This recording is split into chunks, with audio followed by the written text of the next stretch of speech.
Pedras estão se movendo sozinho no deserto, mas por que isso? Existe um local misterioso onde pedras se movem sozinhas pelo deserto, deixando rastros na areia. Algumas pedras chegam a pesar 300 quilos e mesmo assim deixavam rastros como se alguém tivesse empurrado ou mudado de posição sem qualquer explicação aparente. Já imaginou? O mistério das pedras que andam deixou muitos cientistas inquietos por décadas. Como isso é possível? Bom, felizmente, parece que cientistas conseguiram revelar a dinâmica por trás do mistério das pedras que andam. Mas será mesmo? Vamos descobrir tudo agora. Fica comigo aqui no vídeo. Tudo começou no deserto de Mojave, também conhecido como Vale da Morte. Um dos lugares mais escaldantes e quentes do mundo, um fenômeno misterioso ganhava vida: as pedras navegadoras. Nesse local quase perfeitamente plano, não há muita vegetação ou rochas, exceto pelas pedras que descem das encostas e encontram seu repouso ali. Os primeiros relatos desse movimento estranho dessas pedras iniciaram no início do século XX, mas foi apenas na década de 1940 que a comunidade científica começou a se encantar pelo mistério. As trilhas deixadas pelas pedras são um verdadeiro enigma. Algumas seguem uma linha reta enquanto outras mudam abruptamente de direção. O que torna tudo ainda mais estranho é que ninguém jamais testemunhou o movimento exato em que essas pedras começam a se mover. Ao longo dos anos, inúmeras teorias foram propostas para explicar as pedras que andam. Uma das teorias intrigantes que surgem para explicar o enigma das rochas é a possibilidade de elas serem movidas por pessoas ou animais. Ao observar o formato peculiar das trilhas deixadas pelas rochas, surgiu a hipótese de que elas se deslocam durante períodos em que o solo do deserto está coberto por uma camada de lama extremamente macia ou mole. Mas o que prova que não são pessoas ou animais que movem as rochas é o fato de não haver nenhuma evidência de perturbação ao redor das trilhas deixadas por elas, já que esse local também não é normalmente habitado por seres vivos. Por outro lado, as marcas deixadas pelas rochas parecem ser causadas somente pela maneira como elas interagem com o solo em condições especiais. Isso é bem estranho porque não se encaixa na explicação comum de algo externo agindo sobre elas. Portanto, a teoria de que as pessoas ou animais estariam envolvidos no movimento das rochas é descartada pelos indícios encontrados. Outra teoria curiosa era se elas são movidas pelo vento.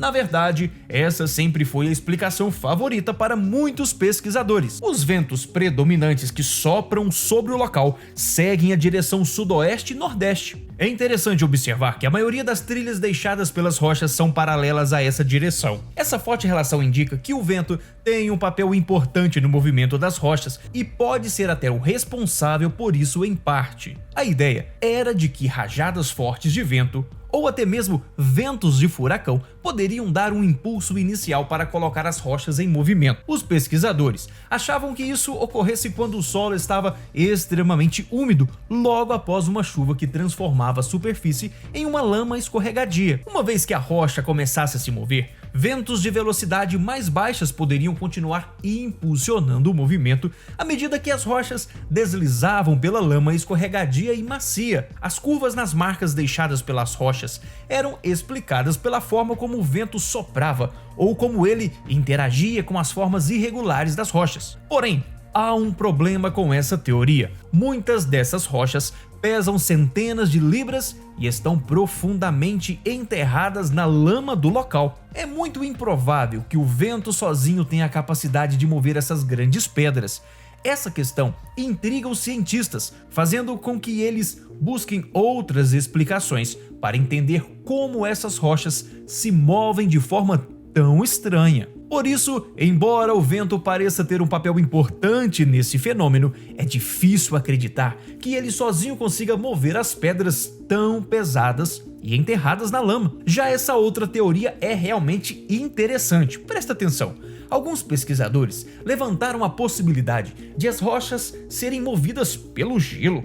Em certas ocasiões, quando um lago raso se forma temporariamente na superfície do deserto e congela, uma fina camada de gelo se forma sobre uma camada de água. Agora pensa comigo, será que o vento soprando sobre essa superfície congelada poderia empurrar o gelo junto com as rochas que estão presas nele, essas rochas em movimento poderiam criar marcas na superfície do solo, que quando o gelo derrete e a água se retrai, se tornaram as trilhas que os visitantes veem quando o tempo melhora. Curiosamente, às vezes várias rochas próximas têm trilhas que parecem ter mudado de direção ao mesmo tempo. Essas trilhas dão suporte à ideia de que o vento poderia mover as rochas sob o gelo, formando uma espécie de placa de gelo deslizante. Além dessas, outras teorias, como a intervenção de alienígenas até o suposto envolvimento do campo magnético da Terra, foram as tentativas de decifrar esse enigma. E como esse mistério foi resolvido?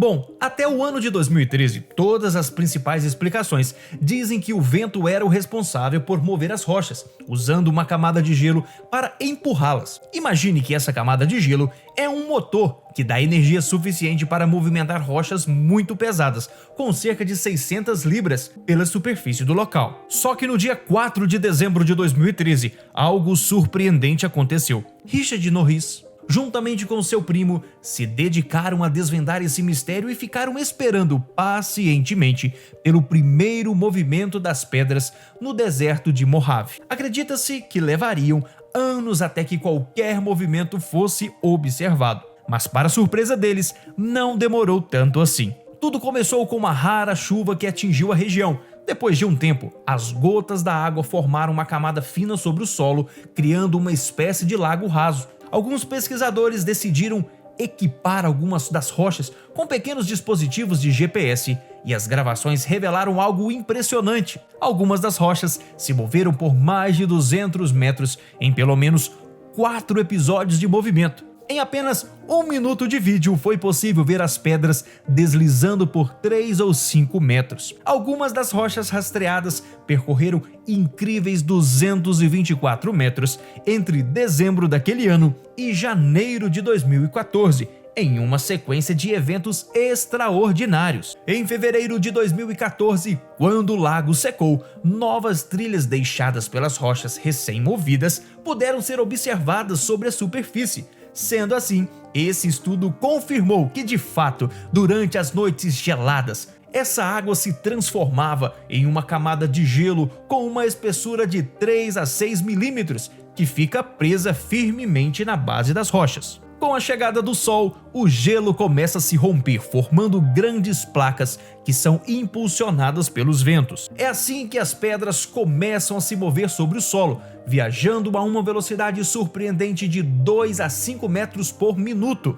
As trajetórias dessas pedras são determinadas pela velocidade e direção do vento, assim como pela presença de água sobre o gelo. O pesquisador Richard explica que esse fenômeno é extremamente raro devido à escassez de chuvas no Vale da Morte e às altas temperaturas médias na região. Para que as pedras se movam, é necessário um conjunto específico de condições. Primeiramente, precisa ter chovido o suficiente para formar a capa de gelo e a temperatura deve cair perto de 0 graus Celsius para que a água congele. Além disso, os ventos devem ter força para mover as placas de gelo e, consequentemente, as pedras.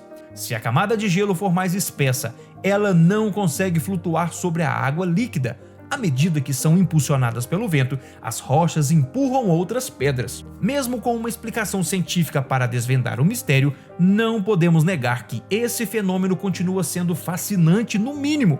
E você acha que esse mistério foi 100% resolvido? Ou acha que tem algo ainda que precisa ser explicado? Bom, muito obrigado por ficar até o final e até o próximo vídeo aqui no canal Por Que Isso?